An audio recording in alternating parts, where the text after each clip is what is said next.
আসসালামু আলাইকুম রহমতুল্লাহ। প্রিয় দর্শক, বাংলাদেশের গণমাধ্যমগুলো সময় সুযোগ পাইলেই জামাত ইসলামের নেতাকর্মীদেরকে নিয়ে উল্টোপাল্টা নিউজ করে থাকে।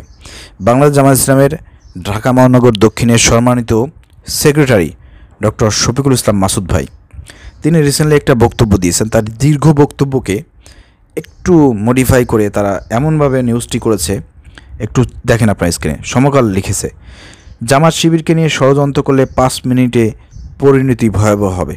মানে কি? জামাত শিবিরকে নিয়ে ষড়যন্ত্র করলে, জামাত শিবিরকে নিয়ে ষড়যন্ত্র দেশে বিদেশে সব সময় চলমান, 1 সেকেন্ডও এটা নিয়ে কোনো বিরতি নাই। কারণ জামাত শিবিরের যে আপনার শত্রু, এরা দেশে বিদেশে সবসময় ষড়যন্ত্র লিপ্ত আছে। লিপ্ত থাকার পরে জামাত ইসলাম কি তাদেরকে কিছু করতে পারছে? এখানে লেখা হচ্ছে যে 5 মিনিটে পরিণতি ভয়াবহ হবে। 5 মিনিটে কীভাবে পরিণতি করবে জামাত ইসলাম? কীভাবে সম্ভব? তো সমকাল এই ধরনের যে নিউজটি করেছে, এবং তারা মূলত বক্তব্যের খণ্ড অংশ প্রকাশ করে তারা জনগণের মধ্যে একটা বিভ্রান্তি ছড়ানোর একটা প্রচেষ্টা চালিয়েছে। এই জন্য সমকালকে ক্ষমা চাইতে হবে। এ বিষয়ে আমি বাংলা জামাত ইসলামের যারা অনলাইন সমর্থক কর্মী, অনলাইন অ্যাক্টিভিস্ট যারা আছেন, আপনারা এটা ব্যাপক পরিমাণ আপনাদেরকে শেয়ার করতে হবে, প্রচার করতে হবে।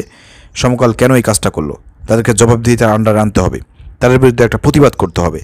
এখানে দেখেন, বক্তব্যের খণ্ড অংশ নিয়ে সমকালের বিভ্রান্তিকর শিরোনাম, যেখানে মূল বক্তব্য হচ্ছে ডক্টর শফিকুল ইসলাম মাসুদ ভাই। তিনি মূল বক্তব্য কী দিয়েছিলেন একটু আপনাদেরকে আমি পুরো শোনাচ্ছি, তাহলে বুঝবেন যে সমকাল এখানে কী ষড়যন্ত্র করতেছে জামাতের বিরুদ্ধে।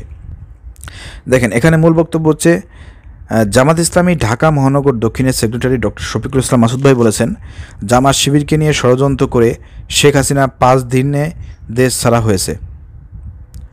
5 দিনের মাথায় শুধু পদত্যাগ নয়, দেশ ত্যাগ করতে হয়েছে শেখ হাসিনাকে। ভবিষ্যতে বাউফলের মাটিতে ছাত্র শিবির ও জামাতকে নিয়ে ষড়যন্ত্র করলে 5 দিনেও লাগবে না, 5 মিনিটেই আল্লাহর ফায়সালায় তাদেরকে হয়তো তার চেয়ে ভয়াবহ পরিণতির মুখে পড়তে হবে। বুঝতে পারতেছেন কি বলছেন? এখানে মূলত ডক্টর শফিকুল ইসলাম মাসুদ ভাই যেটা বলেছেন সেটা হচ্ছে যে, আপনারা জানেন যে 31শে জুলাই জামাত শিবিরকে আওয়ামী লীগ তাদের দলীয় 14 দলীয় বৈঠকে বসে তাদের দলীয় নির্বাহী আদেশে, যেটা মানে বাংলাদেশের নিয়মের বাইরে, সংবিধানের বাইরে, তারা জামাত শিবিরকে নিষিদ্ধ করছে না? নিষিদ্ধ করার 5 দিনের মাথায় আওয়ামী লীগ সরকার, হাসিনা পদত্যাগ করছে না? সে দেশ শুধু পদত্যাগ করে নয়, দেশ থেকে পালিয়ে যেতে বাধ্য হয়েছে না? আওয়ামী লীগের অবসান ঘটেছে না? আওয়ামী লীগের পতন ঘটেছে না? সেটাই এখানে ডক্টর শফিকুল ইসলাম মাসুদ বলেছেন যে, ষড়যন্ত্র যারাই করেছে তারা 5 দিনও টিকে থাকতে পারে নাই। তার নজির আওয়ামী লীগ সরকার, শেখ হাসিনা সরকার। অতএব নেক্সট এই বাউফলের মাটিতে, যেহেতু বাউফলেরই সেখানে ডক্টর শফিকুল ইসলাম মাসুদ ভাই তিনি বক্তব্য রেখেছেন, সেখানে তিনি একটি সংসদ নির্বাচনে বাংলা জামাত ইসলামের একজন নমিনি, তো অতএব সেখানে তিনি বক্তব্য রাখতে গিয়ে তিনি বলেছেন যে, বাউফলে যদি জামাত শিবিরকে নিয়ে কেউ ষড়যন্ত্র করে তাহলে 5 দিনও লাগবে না তার পালায়ন করতে, 5 মিনিটও লাগবে না আল্লাহর ফায়সালা কার্যকর হতে, এবং শেখ হাসিনার মতন ভয়াবহ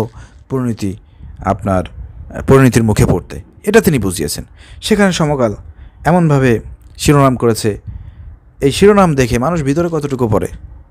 বেশিরভাগ যারা নিউজ পড়ে ভিতরে তেমন কিছু একটা পড়ে না, এই নিউজ দেখে উপরের টুক দেখেই অনেক ধরনের মন্তব্য করে। এই যে এখানে যেভাবে লেখা হয়েছে, জামাত শিবিরকে নিয়ে ষড়যন্ত্র করলে 5 মিনিটে পরিণতি ভয়াবহ হবে, মনে হচ্ছে জামাত শিবির মানুষকে মনে থ্রেট দিচ্ছে। কী ভয়াবহ একটা শিরোনাম করছে, চিন্তা করে দেখেন। তো এই ধরনের শিরোনাম করা থেকে সমকালকে আমরা বলবো বিরত থাকুন, নাহলে জামাত শিবির যদি আপনাদের উপর চড়া হয়, প্রতিবাদ করে, তাহলে কিন্তু আপনারা ধ্বংস হয়ে যাবেন। আশা করি বুঝতে পেরেছেন। আমরা এই ধরনের খণ্ডিত অংশ নিয়ে সমকালের বিভ্রান্তিমূলক এই সংবাদ শিরোনাম প্রকাশের তীব্র নিন্দা এবং প্রতিবাদ জানাচ্ছি, এবং অতিবিলম্বে সংবাদটি প্রত্যাহার করে সংবাদটি সরিয়ে দুঃখ প্রকাশ করার জন্য আমরা জোর দাবি জানাচ্ছি, নাহলে কঠোর ব্যবস্থা গ্রহণ করা হবে। ভিডিও শেয়ার করে দেন। আসসালামু আলাইকুম রহমতুল্লাহ।